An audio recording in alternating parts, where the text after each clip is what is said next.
What's up, guys? So today we're going to be changing out the oil on this Jeep JL Wrangler. Go ahead and grab yourself a 24 millimeter.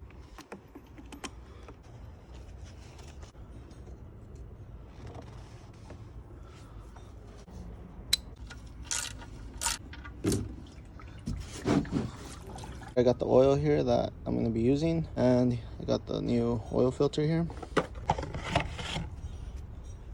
Nice. Now I can put the oil filter, put it back the same way that I took it out. Now it just goes directly inside there.